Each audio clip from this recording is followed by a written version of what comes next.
The Sports Source is brought to you by Fast Frame, with exciting Vol sports prints now available.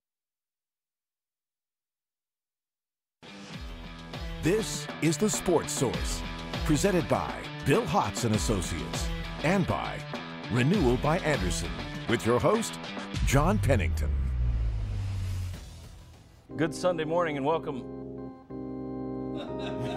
Ooh, funeral march. That's not good. That's not a good sign. Welcome into the Sports Source, presented by Renewal by Andersen. We appreciate you joining us today. The Cardiac Vols fall 26-20 to Florida yesterday. Somebody said, have you ever seen a Tennessee team lose like this to Florida? And I said, I've seen them lose to Florida in so many different ways. They all kind of blur together at this point.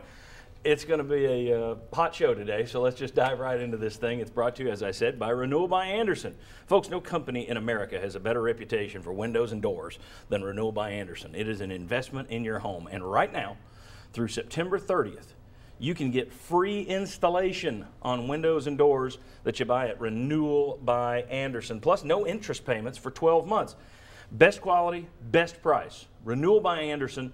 Check them out online, or you can go by and find them in Bearden at their showroom here in Knoxville. Renewal by Andersen. All right, want to welcome in wave one of our panelists today. We got 5 media guys, including myself, and 4 VFLs. So right here we got media, Bob Hodge, VFL, Will Overstreet. Media, Jimmy Himes, VFL, David Ligon. We start each Sunday with headlines. Let's go to the first headline. Deep sixth. Once again, you have this game lined up, locked up. You let them get deep behind you, and if you look at that photo, that's from the moment Franks threw the ball. You can see 7 volunteers up, and only 4 volunteers are out of the picture there. They're back. Gentlemen, that wasn't a Hail Mary. Just like Georgia last year, that was just a guy getting behind your defense when you can't let a guy get behind your defense, and a quarterback who hadn't thrown a pass in the air of over 10 yards the entire game hits a 63-yard rope on you to beat you, 26-20. Your thoughts on how the heck that can happen? Bob, I was watching with you. You immediately said, keep somebody in to bring an extra man of pressure. Yeah, I've sat there. The reason for that is I've seen too many Hail Marys from one guy named Aaron Rodgers in particular, where he stands back there, and it's not so much a play develops. He just stands back there, receivers are running wild, and somebody does what a Tennessee player did. He loses his focus on where everybody is, and he's looking up the field instead of just saying, I'll get back here at the goal line. So that's the reason. Pressure them, don't let them set their feet, and be able to just sit there and look. Okay.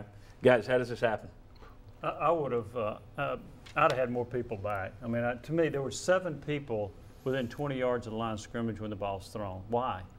And maybe you could have put more pressure, but I'd have had 4 guys about 25 yards back to take away the pass into the field goal range, and 4 guys back deep on the own 10-yard line. Mike Abernathy messed up the play, he did, but I would have made Mike Abernathy and 2 other defensive back mess it up before I give them that play. I just thought it was a bad scheme. I didn't understand it. I don't know why in the world you don't have more help, more deep help. I thought it was a bad coaching mistake.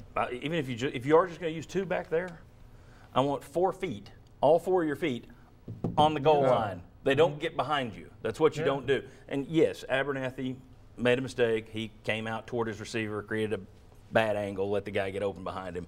But at the same time, I would say let's give the coaching a pass there, because Butch Jones is teaching them to be the deepest guy on the field. You know that. I would give them a pass.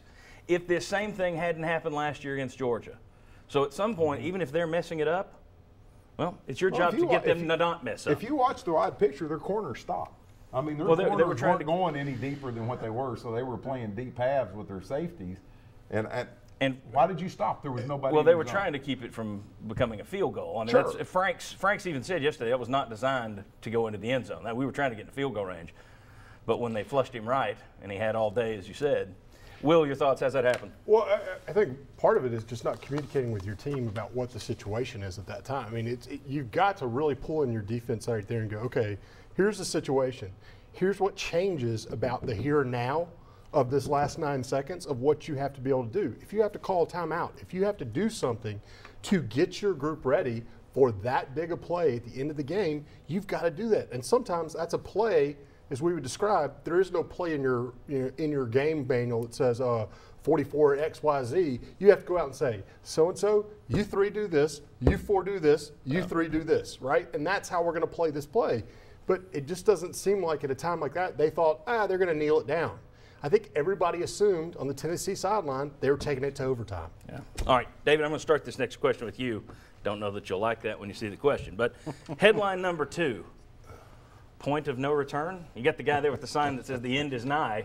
Is it? I mean, here's the thing. We all agreed, or most of us agreed on the show. I can't remember who was on that week. But after South Carolina last year, ran a clip from Titanic and said, all right, has he hit the iceberg? And I think everybody on the panel said, yeah, it's just a matter of time at this point, because once you lose a fan base to a certain extent, they never come back on.